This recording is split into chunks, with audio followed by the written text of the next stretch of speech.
إن الحمد لله نستعينه ونستغفره ونعوذ به من شرور أنفسنا ومن سيئات أعمالنا من يهده الله فلا مضل له ومن يضلل فلا هادي له أشهد أن لا إله إلا الله وحده لا شريك له وأشهد أن محمدا عبده ورسوله الكريم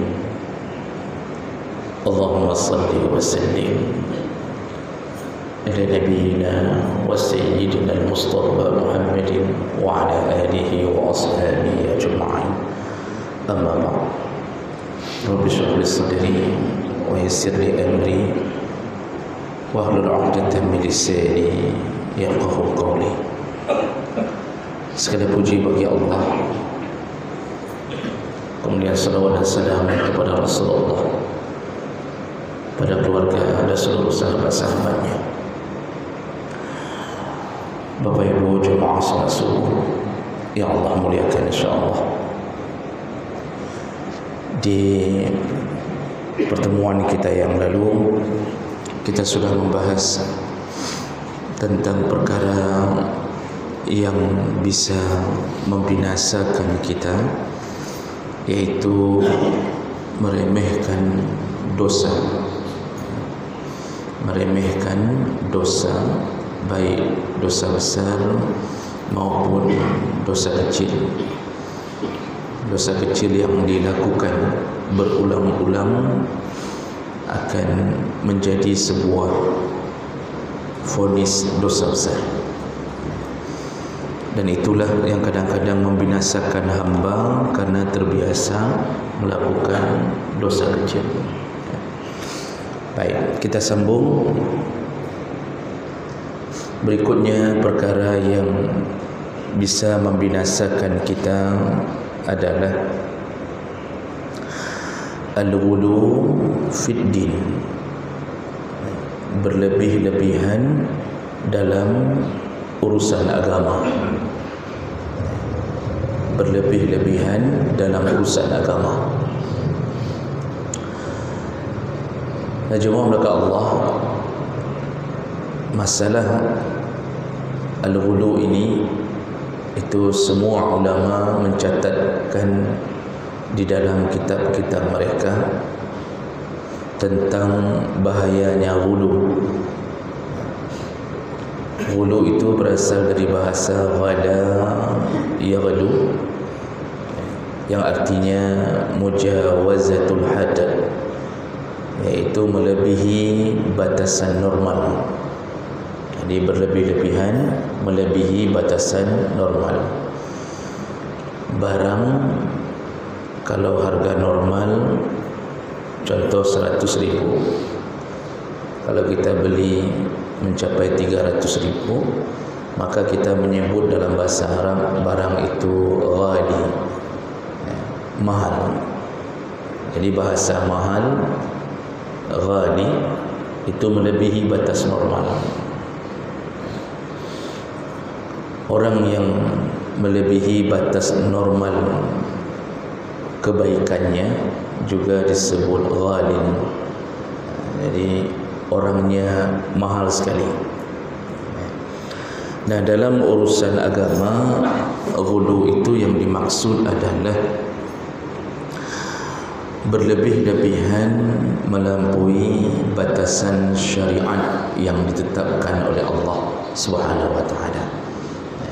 Jadi melakukan sesuatu yang sudah melebihi ambang batas dari syariat yang bisa membinasakan orang yang melakukan itu. Itu disebut ghulu. Jemaah melakukan Allah Subhanahu wa taala,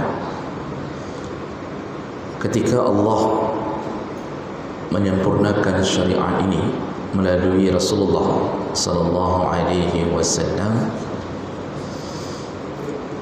Allah sudah ridha dengan apa yang telah diturunkannya.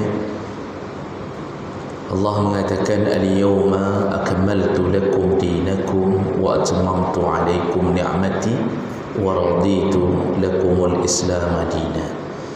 Kata Allah, hari ini wahai Muhammad, telah kusempurnakan agama untukmu dan aku telah meridai,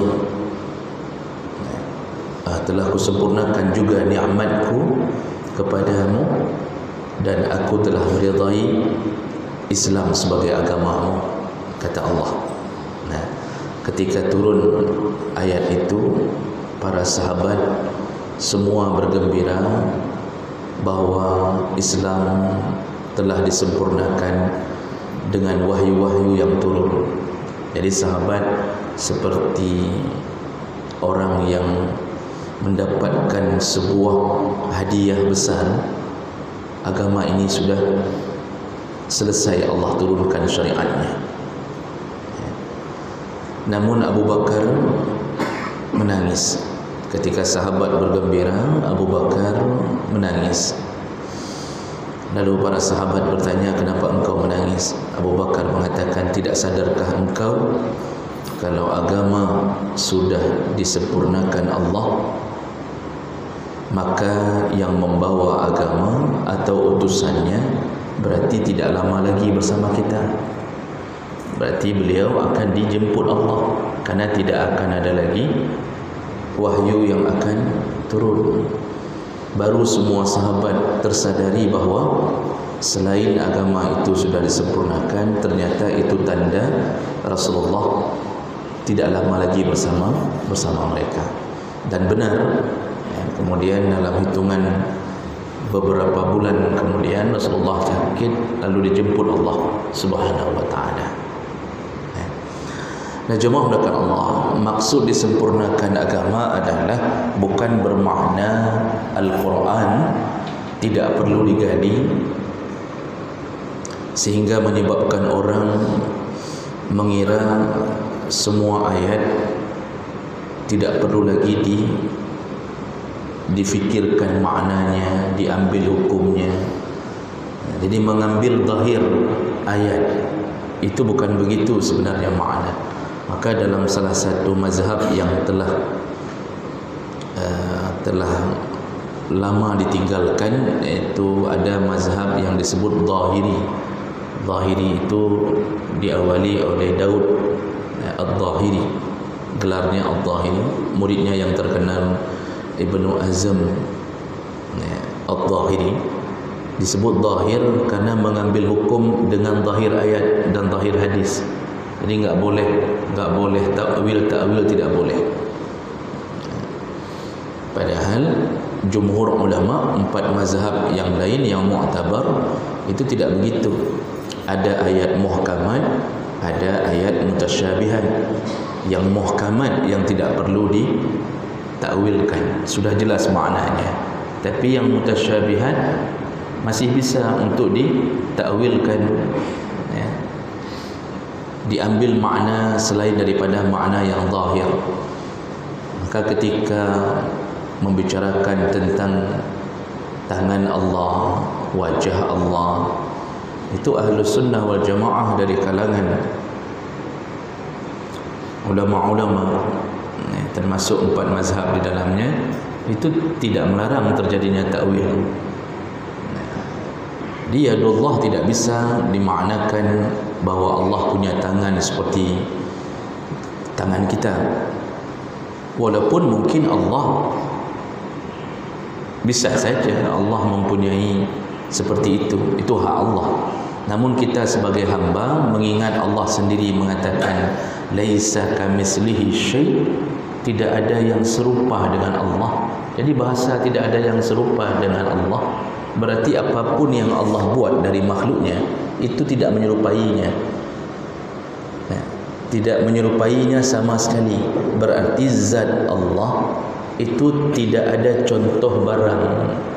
Maka ketika Allah mengatakan yadullah fauqa aydihim, tangan Allah ada di atas tangan mereka, itu para ulama yang beraliran Ahlus Sunnah wal Jamaah itu mengatakan makna tangan adalah kekuasaan Allah. Kekuasaan Allah. Jadi begitu. Dan sempurnanya agama ini artinya kita telah diizinkan menjalankan syariat tanpa harus menambahi syariat.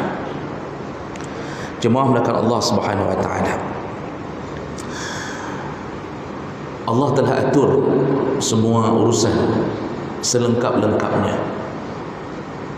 Yang sebenarnya Al-Quran bukan tidak lengkap, namun sengaja Allah buat secara umum agar Nabi yang diturunkan Allah sebagai utusannya bisa menjelaskan lebih lanjut dengan detil teknis syariat itu.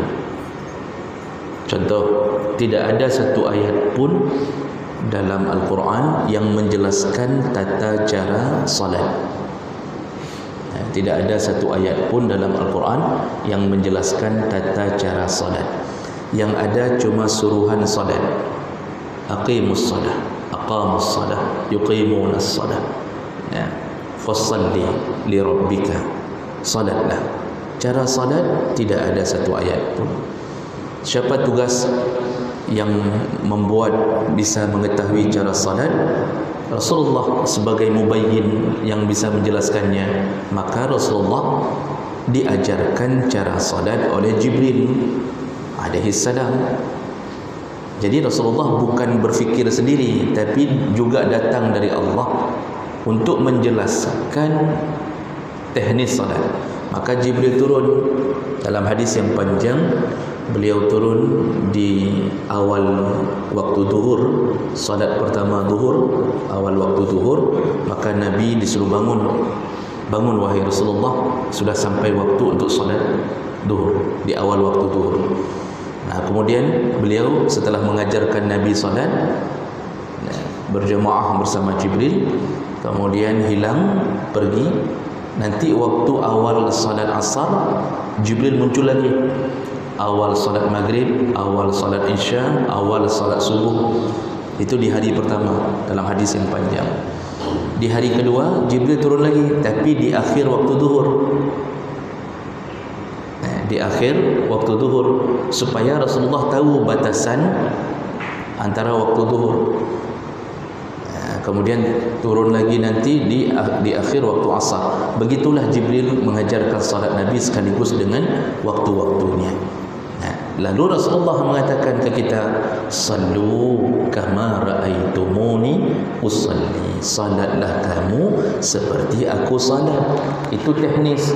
Makanya Al-Quran itu bukan tidak sempurna. Allah sengaja menjelaskan secara umum karena untuk teknis, kalau seandainya semua diajarkan teknis, itu harus buat kitab Quran itu berjilid-jilid sehingga umat tidak sanggup membacanya.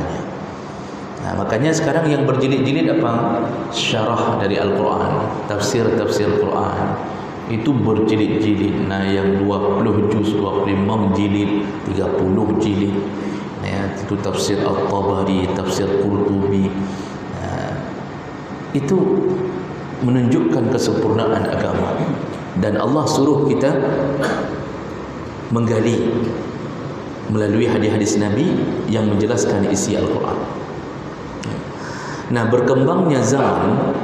Berkembangnya zaman terjadi permasalahan-permasalahan akibat menjauh dari fase Nabi sallallahu alaihi wasallam.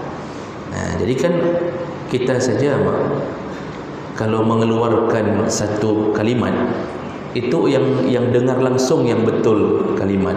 Di antara semua yang dengar langsung pun waktu pulang lain lagi yang dibawa. Ini pengajian. Yang pendengarannya pas membawa isi pengajian keluar pas. Meno ke pegah di ustaz, meno ke pegah di tengku, meno dia pas. Tapi ada yang mendengarkan pengajian pendengarannya kurang pas atau sambil terdengar-dengar baca. Itu waktu bawa pulang pengajian belum tentu seperti yang disebutkan. Begitulah fase dari Rasulullah ke sahabat, ke tabi'in, ke tabi'in, semakin jauh sehingga ada yang kabur dari pendengaran, dari kebenaran juga bisa terjadi. Maka timbullah ijtihad. Nah, ijtihad ini yang kemudian berkembang. Dan perlu digarisbawahi, ijtihad itu bukan bermain-main di atas hukum agama. Namun mereka sedaya upaya mengambil hukum disesuaikan dengan ilmu yang Allah berikan.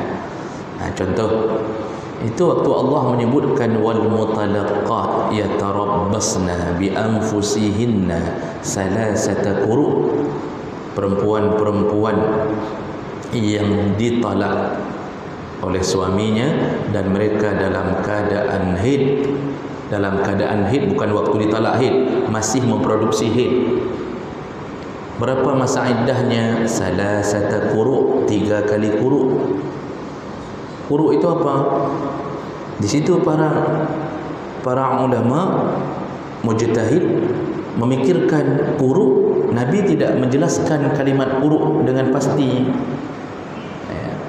Mungkin dulu ada dijelaskan, tapi tidak sampai hadisnya ke kita. Karena kadang-kadang waktu dijelaskan oleh Nabi kepada seorang sahabat itu bisa jadi meninggal duluan, sehingga tidak sampai perkataan Nabi. Maka mulailah mujtahid berijtihad. Maka quru itu dalam orang Arab saja bingung memaknai quru. Quru itu apa maksudnya? Apakah 3 kali suci atau 3 kali haid? Berbeda. Mazhab Syafi'i mengatakan quru itu 3 kali suci. Mazhab Maliki mengatakan 3 kali haid. Yang mengatakan 3 kali haid, masa iddahnya lebih panjang. Nah, begitu-begitu contohnya. Maka hari ini muncullah agama ini dengan berbagai ragam pendapat. Jadi jangan salah faham, jangan mengira agama ini kok kacau sekali. Bahkan dah dengar bab dengkunya lain, dah dengar bab dengkunya lain. Itulah hebatnya Islam. Begitu luasnya pemahaman agama ini, tapi tidak pernah keluar dari kebenaran. Makanya Nabi mengatakan hasil ijtihad yang benar 2 pahala, hasil ijtihad yang salah 1 pahala. Yang dahsyat. Nah, ini nanti misal di 4 mazhab ini berbeda-beda tentang menyentuh perempuan setelah berwudu. Kan beda-beda itu, Pak. Hanafi dan Maliki mengatakan tidak batal sama sekali. Karena yang dimaksud dengan kalimat lamastum, menyentuh, itu maksudnya adalah berhubungan suami isteri. Kalau enggak berhubungan suami isteri, tidak batal. Itu mazhab mana? Hanafi dan Maliki. Mazhab Syafi'i batal. Bersentuh kulit dengan kulit setelah wudu walaupun dengan isteri sendiri batal. Kenapa? Kalimat lamasa dalam mazhab Syafi'i maksudnya bukan berhubungan suami isteri, bukan jima', tetapi kulit dengan kulit. Ini dari segi bahasa saja mereka sudah berbeda cara mengambil kesimpulan. Menurut Hambali batal kalau diiringi syahwat. Kalau tidak diiringi syahwat tidak batal. Habis wudu cium isteri di keningnya, enggak ada syahwat karena isteri sudah terlalu tua. Suami muda, suami berondong kata orang. Mentang umur 20 tahun, isteri naik tuha 78 tahun. Bagaimana dia mau syahwat? Contohnya dipegangnya isteri, diciumnya kening isteri, dia tidak syahwat. Dalam mazhab Hambali tidak batal, dalam mazhab Syafi'i batal. 4 mazhab ini kalau dihukumi oleh Allah pasti hukumnya 1. Yang benar adalah menurut fulan. Pasti begitu. Tak mungkin semuanya benar. Karena kebenaran itu pasti 1. Ini dalam usul fiqh diajarkan tentang at-taswib, yang mana yang benar, yang mana yang salah itu di sisi Allah, bukan di sisi kita.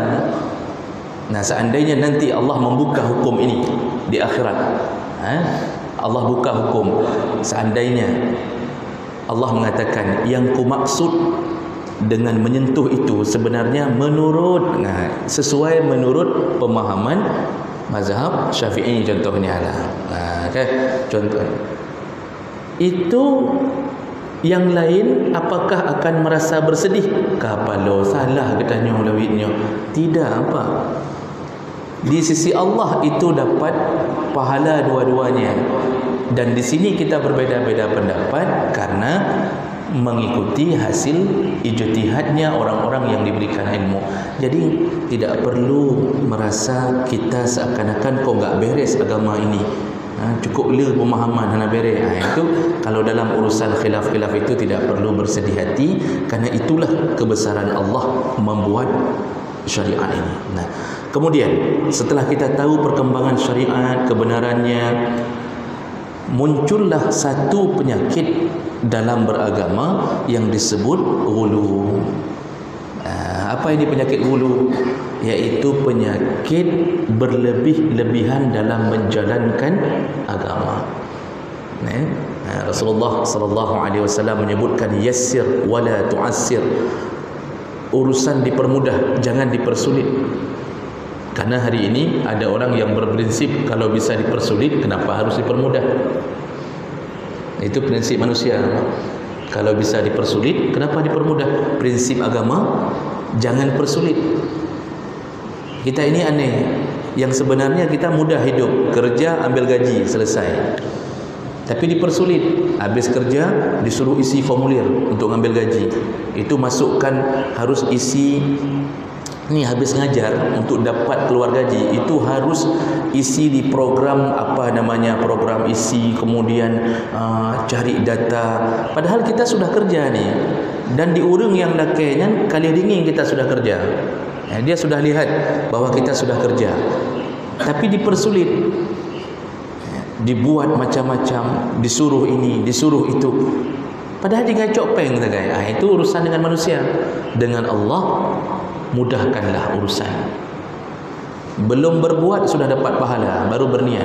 Salat subuh 2 rakaat ada diminta suruh isi formulir untuk dapat pahala.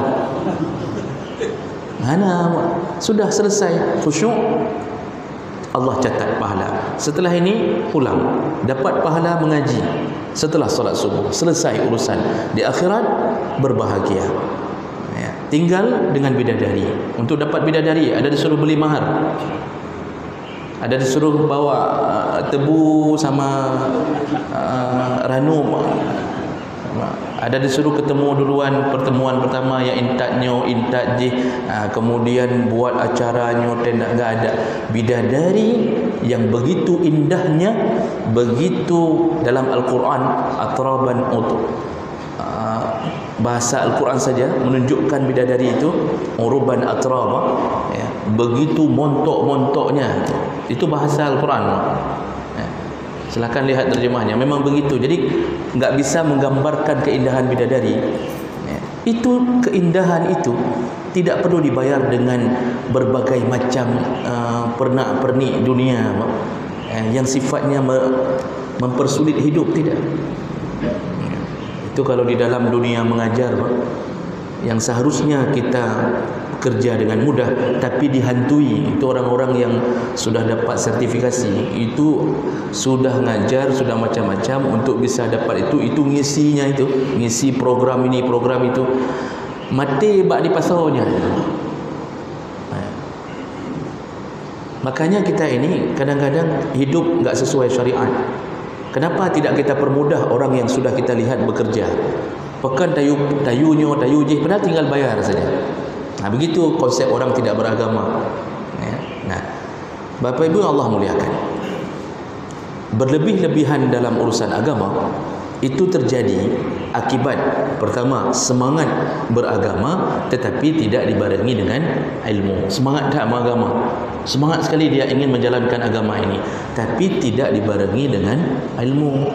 Jadi enggak tahu hukum syariat sebenarnya ini sudah cukup, tapi dia melakukan dengan semangat sehingga dia menjatuhkan diri sendiri ke dalam kebinasaan, capek sendiri. Nah, kemudian juga bisa terjadi karena mengikuti hawa nafsunya, ya, dalam menjalankan agama. Jadi nafsu ini kan ada kerja yang membuat kita dipersulit. Dan bisa jadi ghulu dalam agama juga terjadi karena kita menyandarkan diri pada hadis-hadis palsu.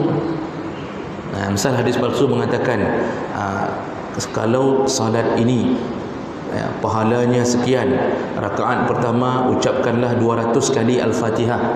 Contoh. Padahal hadis palsu. Kita tidak ngecek, sehingga kita terlalu bersemangat. Itu padahal bukan disuruh dalam agama. Nah, contohnya begitu. Jadi ini penyebab orang bisa berlebih-lebihan dalam agama. Tidak ada pengetahuan dasar yang cukup masalah syariat. Nah, kemudian perlu kita kabarkan sedikit lagi, ghulu ini dalam beragama itu bisa terjadi pada beberapa perkara. Yang pertama, pada akidah. Ghulu dalam akidah, dalam keyakinan.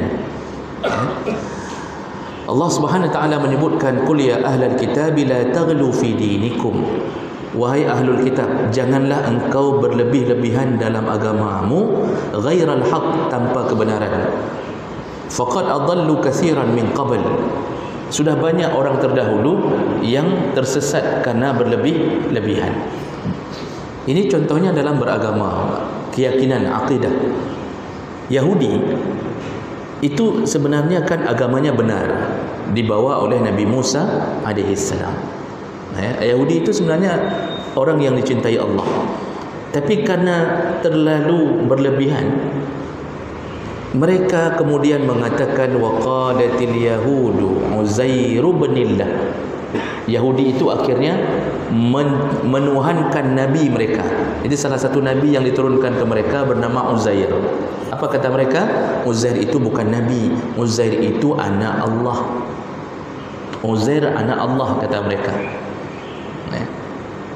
Jadi mereka ini, kebiasaan orang Yahudi itu dalam akidah mereka sering sekali menjadikan nabi yang seharusnya di posisi hanya sebagai rasul, mereka angkat menjadi Tuhan. Dan itu kebiasaan orang-orang yang berlebih-lebihan, menuhankan. Nasrani kan termasuk ahlul kitab. Jadi tadi Allah katakan kan ahlul kitab. Ahlul kitab itu Yahudi dan Nasrani. Nasrani itu lebih parah lagi, tersesat. Isa alaihi salam, mereka meyakininya sebagai anak Tuhan. Jadi mereka punya prinsip trinitas, yaitu Tuhan Bapa, Tuhan Anak, dan Tuhan Roh Kudus. Jadi Bunda Maria sebagai perantara Tuhan Bapa untuk mempunyai anak di dunia. Nah, Tuhan Bapa adalah Tuhan yang di surga, kata mereka. Tuhan Anak itulah Yesus Kristus. Tuhan Roh Kudus Jibril, kalau bahasa kita Gabriel, Jibril. Nah, ini semuanya dijadikan sebagai unsur Tuhan, 3 in 1. Hari ini kalau bicara tentang ini, kalau tidak pas bicara, ditangkap. Jadi nggak boleh lagi kita mengkritisi kebohongan. Kalau salah-salah cara mengungkapkannya, itu karena memang ini masa-masa banyak nangkap-nangkap. Bapak Ibu yang Allah muliakan, jadi ahlul kitab sejarahnya itu berlebih-lebihan. Padahal mereka sudah dikasih tahu Allah Tuhan. Nabi Isa ketika beliau disalib, digantung, disalib, itu di dalam Injil disebutkan kalimat Nabi Isa, disebutkan. Apa kata Nabi Isa? Eloi, Eloi, lama sabaqtani. Dalam bahasa Ibrani, Eloi atau Elai itu kan Eli tulisannya, itu artinya Tuhanku, Tuhanku. Di manakah engkau? Kenapa engkau meninggalkanku? Itu ditulis. Yesus sendiri memanggil Tuhan, tapi mereka kemudian menuhankan Yesus. Aneh kemudian Tuhan bisa mati. Makanya tertulislah di kalender wafatnya Isa Al-Masih. Kita, apa yang Allah ajarkan? Isa itu hanya anak Maryam, dia Rasulullah. Dan kita mengimani Yesus. Jadi ini perbedaan kita dengan Nasrani. Kalau kita masuk surga, mereka tidak bisa masuk surga. Kenapa? Mereka tidak mengimani Muhammad sallallahu alaihi wasallam. Kalau mereka masuk surga, kita pun masuk surga. Kenapa? Kita mengimani Isa sebagai nabi.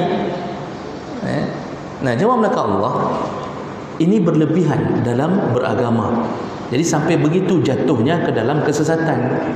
Makanya subhanallah, agama ini Pak, Nabi kita Muhammad Itu selalu, ini kan Nabi Muhammad berapa beda dengan Nabi Isa? 600 tahun kan?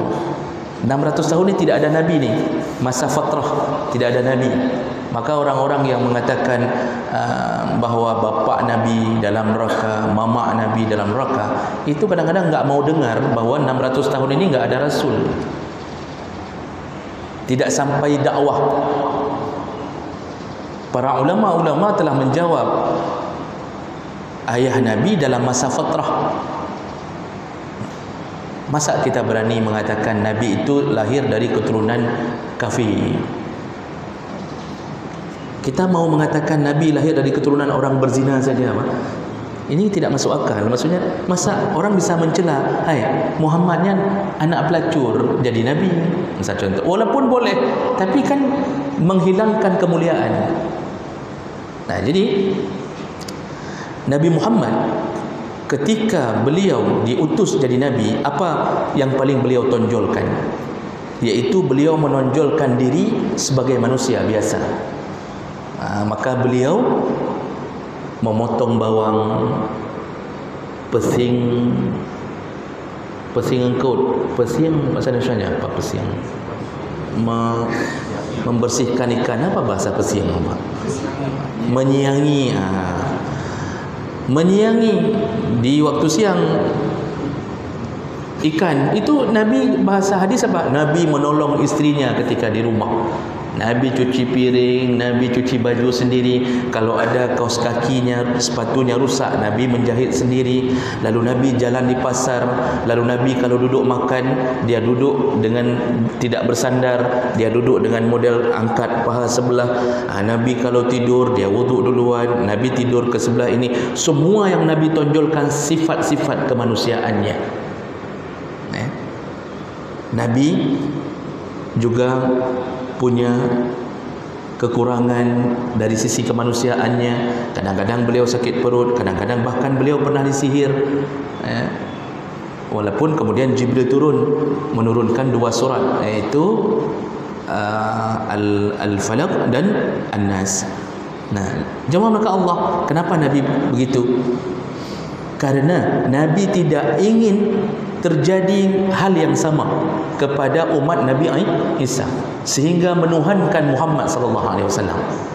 Maka yang sahabat lihat, beliau juga seorang manusia biasa, namun Allah beri wahyu kepada beliau, wama yantiqu anil hawa, apapun yang beliau katakan itu semuanya berasal dari wahyu. Sisi manusianya sampai sekarang beliau tidak dianggap Tuhan oleh umat Muhammad.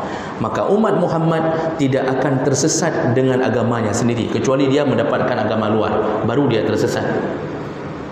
Umat ini tidak akan tersesat kalau betul memahami agama ini. Coba lihat salawat kita. Kita tidak pernah memohon waktu bersalawat langsung ke Nabi. Kita tetap memohon ke Allah, Allahumma salli ala Muhammad. Ya Allah, berilah kesejahteraan, kemuliaan kepada Nabi kami. Bukan keselamatan, karena Nabi sudah selamat. Kita mohon ke siapa? Allah dalam salawat. Padahal namanya salawat Nabi, tapi mohonnya ke Allah. Bukan langsung menuhankan Nabi. Salawat saja isinya tauhid. Salawat saja isinya tauhid. Jadi itu yang membuat kita hari ini jauh daripada menuhankan Nabi sallallahu alaihi wasallam. Nah, jawab mereka Allah Subhanahu wa taala, berlebih-lebihan dalam urusan akidah bahaya. Nabi saja jangan dituhankan, apalagi kalau orang-orang selain Nabi. Maka berlebih-lebihan sampai menuhankan para ulama, itu juga jatuh dalam ghulu. Jadi merasa seakan-akan kalau ada orang saleh di antara kita, tidak ada kekurangannya, maksum, enggak boleh dikritik. Dia salah membaca. Ini bahkan ada satu metode, kadang-kadang begitu murid berbeza pendapat dengan guru, gurunya marah lalu mengatakan, "Nyo muridnyo temurka digoreng." Padahal Imam Syafi'i berguru kepada Imam Malik. Lalu pendapat Syafi'i banyak tidak sama dengan gurunya. Pernahkah Imam Malik mengatakan, "Nyo Syafi'i temurka li gure"? Tidak pernah. Makanya jangan terlalu berlebihan. Artinya tetap yang orang alim adabnya tetap disuruh muliakan. Itu dimanapun Pak, tetap sampai dalam urusan makan. Itu sudah benar yang kita lakukan. Urusan makan itu yang disuruh makan dulu. Yang alim, kalau kita buat walimah, datang tengku, datang ulama, itu disuruh muliakan. Dalam adab pun begitu, yang alim tetap disuruh muliakan. Yang baik akhlaknya, yang memberi manfaat kepada orang banyak tetap disuruh muliakan. Makanya kita menghidangkan untuk orang-orang alim, itu kita sudah beradab, itu sudah memuliakan. Makanya yang paling banyak manfaat yang mendampingi orang alim. Jadi menyokah duk samping tengku nyangka bahagia dunia akhirat. Jadi menyokah tingkat kuah putih sebelah sana, menyokah samping tengku lengkap. Jadi jemaah melakat Allah, itu kita adab yang baik, adab yang baik. Tapi jangan sampai menuhankan, menganggap tidak ada celah. Syekh Bal'am dalam riwayat yang sahih tentang Syekh Bal'am dari Bani Israel, 300 tahun ahli ibadah, tidak ada celah sedikit pun. Ujung-ujungnya mati di dalam kesyirikan, hanya karena terperdaya oleh nafsu dirinya sendiri. Ini terlalu berlebihan dalam akidah, itu jangan sampai jatuh. Bapak ibu orang Syiah itu begitu kerjanya, itu menuhankan Ali. Mereka menuhankan Ali. Padahal Ali waktu hidup telah mengatakan kepada orang yang mulai memuji-muji dia, mengatakan la tusyayyi'ani, jangan engkau dewakan aku. Sampai Ali menyuruh kepada pasukan bunuh orang yang menganggap aku Tuhan. Tapi hari ini berkembang. Itu kalau ke Tehran, ke Iran, itu ada satu kota, Qum, namanya Qum. Itu kota pusat kota pelajar di situ. Semua di situ, lulusan dari situ itu orang Indonesia banyak, ribuan tahun, ribuan orang setiap tahun lulus dari situ. Maka Syiah itu mulai berkembang di Indonesia. Apa kerjanya? Menuhan-nuhankan Ali Hussein. Kalau bapak naik haji, ketemu sama rombongan orang Syiah, kita mengucapkan apa Pak? Labbaik Allahumma labbaik. Mereka mengucapkan apa? Labbaika ya Husain, labbaika ya Husain. Coba dengarkan orang Syiah naik haji. Ku datangi panggilanmu wahai Husain. Kenapa Husain yang dipuji? Kenapa Hasan tidak dipuji? Apakah karena Hasan ayah saya? Kenapa Husain yang dipuji-puji? Karena Husain sempat menikah dengan salah seorang perempuan dari suku Parsi, dari Bani Persia. Persia itu turunannya orang Iran. Maka Husain yang dianggap lebih dekat kecenderungan darah dengan orang Iran. Itu kerja mereka hari ini. Makanya mereka itu kalau buat acara apa, benar-benar memuji-muji berlebihan, sampai kemudian menjelek-jelekkan Umar, Abu Bakar, Hafsah, Aisyah. Aisyah bahlah disebut pelacur. Umar difitnah memukul Fatimah. Sampai begitu mereka membuat agama ini.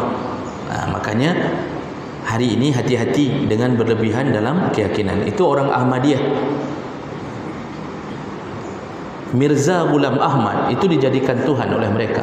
Walaupun dalam bahasa mereka ini Imam Mahdi, tapi mereka menjadikannya sebagai Tuhan. Makanya sekarang MUI itu mengatakan kepada orang Ahmadiyah, kalau mau kami tidak menyesatkan kalian, buang nama Islam dari Ahmadiyah.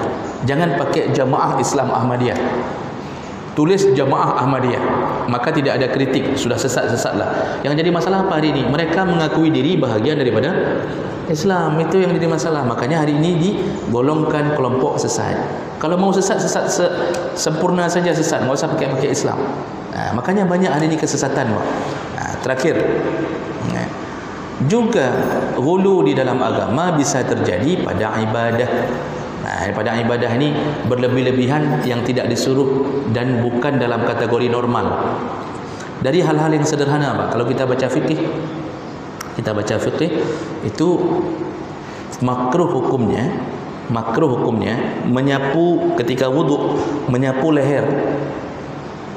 Mashur raqabah itu disepakati oleh semua ulama mazhab.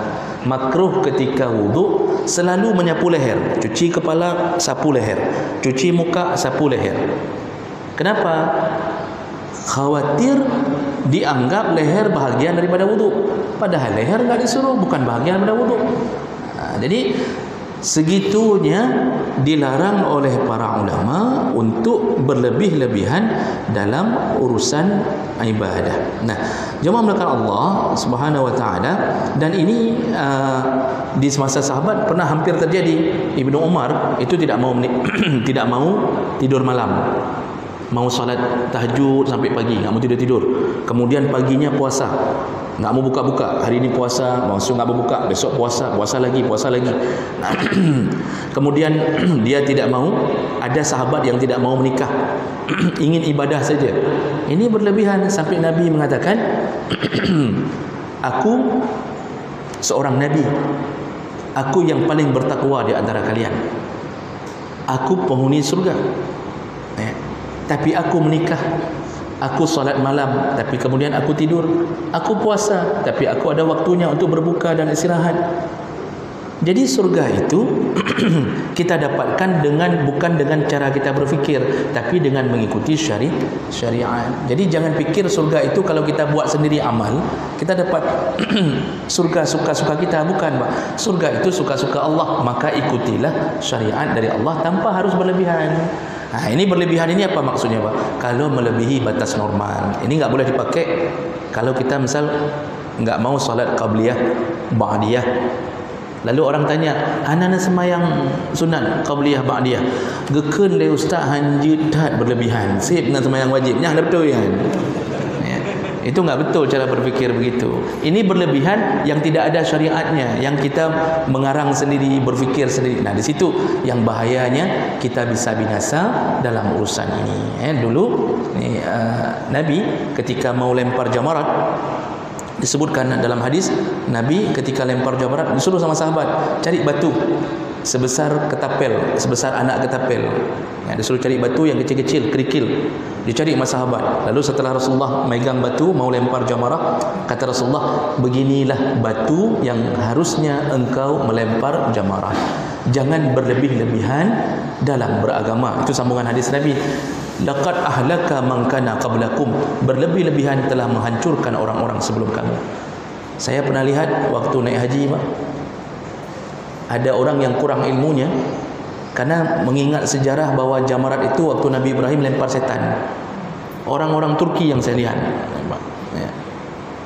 Kebetulan mungkin bukan orang kita, tapi bisa saja terjadi. Apa yang mereka ambil, Pak? Ube badua dia ambil batu, Pak. Dalam pikiran mereka apa? Itu yang dilempar setan. Padahal kan dinding. Dia membuat sebuah pemahaman sampai sekarang kita masih lempar setan di situ. Padahal itu lambang saja.